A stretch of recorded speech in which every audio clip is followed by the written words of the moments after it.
ছাত্রলীগের সাথে ছবি আছে, বিষয়টা এখানে আমরা দেখতে পাচ্ছি যে আমরা আসলে আমি ছাত্র জীবনে ডিবেট নিয়ে কাজ করছি, তারপরে বিভিন্ন সংস্থার সাথে কাজ করছি, হিউম্যান রাইট অ্যাসোসিয়েশনের সাথে যুক্ত ছিলাম আমি, তারপরে ডিবেট ফর হিউম্যান রাইটের সাথে যুক্ত ছিলাম আমি। তারপরে দেখবেন যে বিভিন্ন অরাজনৈতিক যতগুলো সংগঠন আছে, এই ম্যাক্সিমাম সংগঠনের সাথে আমার পদচারণা ছিল। স্টুডেন্ট ওয়েলফেয়ার অ্যাসোসিয়েশনে আমি যুক্ত আছি রানিংভাবে। এখন কথা হলো যে আমাদের কার্যক্রমগুলো পরিচালনা করার জন্য তৎকালীন সময় দেখবেন যে বিভিন্ন বড় বড় পদে তখন ক্ষমতাসীন তারা ছিল, 17 বছর তার দেশকে লুটপাট করে খাইছে, তাদের লোকজন বসা ছিল। এখন তাদের সাথে আসলে ওইভাবে বিভিন্ন প্রোগ্রামে দেখা হয়, কোনো প্রোগ্রামে দেখা হয়েছে, এই কারণে যেটা ছবি থাকতেই পারে মানুষের যারা অন্যান্য সাইড সংগঠন নিয়ে কাজ করছে। সো এটাকে আমরা ওরকমের আহামরিভাবে কিছু দেখি না। ইসলামী ছাত্র শিবির তাদের কর্মকাণ্ড পরিচালনা করার জন্য যতজন লোক দরকার আমরা ঠিক তত সদস্য বিশিষ্ট কমিটি দেই। আমাদের কমিটিতে দেখবেন যে সভাপতি, সেক্রেটারি আছে, আমাদের প্রশিক্ষণ বিষয়ক সম্পাদক আছে, আমাদের অর্থ সম্পাদক আছে, আমাদের প্রকাশনা সম্পাদক আছে, মানে রেগুলার যেগুলো দিয়ে আমরা কাজ চালা নিতে পারি এই সম্পাদকগুলো আমরা দিই। কিন্তু ইসলামী ছাত্র শিবির কখনোই গতানুগতিক অন্যান্য রাজনৈতিক সংগঠনের মতো না। যেমন আপনারা দেখবেন যে বিভিন্ন সংগঠনে যারা আমাদের বিরোধিতা করে তাদের পদ আছে যা এলো 10 নম্বর উপ আপ্যায়ন বিষয়ক সম্পাদক, তাদের পদ আছে যা এলো 15 নম্বর সহসভাপতি। এরকম যে পদগুলা, এদের কোনো কাজ নাই। অতএব ইসলামী ছাত্র শিবির এই পদে বিশ্বাসী না। ইসলামী ছাত্র শিবিরের কাজকে উঠায় নেওয়ার জন্য এরকমের বিভিন্ন বিভিন্ন কমিটি থাকে।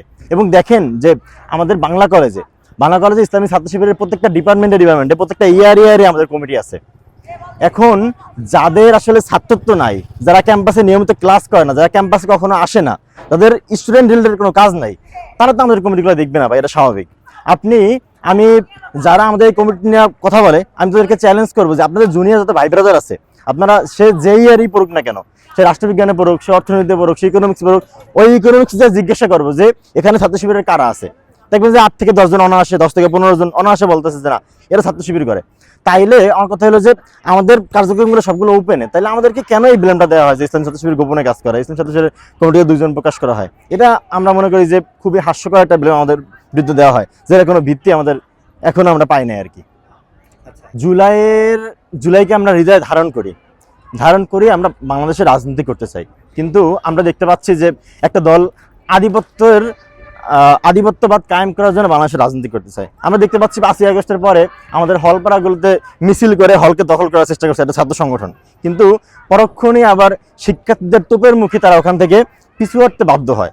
তাহলে এই যে একটা তাদের কালচার, অতীতেও তাদের এই কালচার আছে, আর তারা সামনে এই কালচারগুলো করবে। এজন্যই তারা বর্তমানে চাচ্ছে যে সংস্কার কোনো কিছু দরকার নেই, শুধু নির্বাচনটা হয়ে গেলে তারা হলগুলো দখল করতে পারবে, তারা ক্যাম্পাসগুলো দখল করতে পারবে, তারা মানুষকে বিনা বিচারে ট্যাগিং দিয়ে মানুষকে হত্যা করতে পারবে এইগুলা।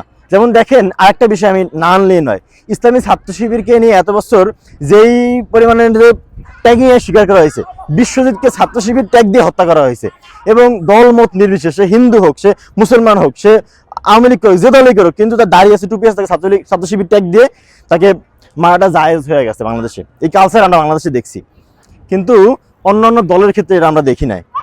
ছাত্র দল যারা করছে, বাম যারা করছে, তাদেরকে সাময়িকভাবে কিছু হ্যারাসমেন্ট করা হয়েছে, কিন্তু তাদেরকে হত্যা করা হয় না, যেটা আমাদেরকে করা হয়েছে।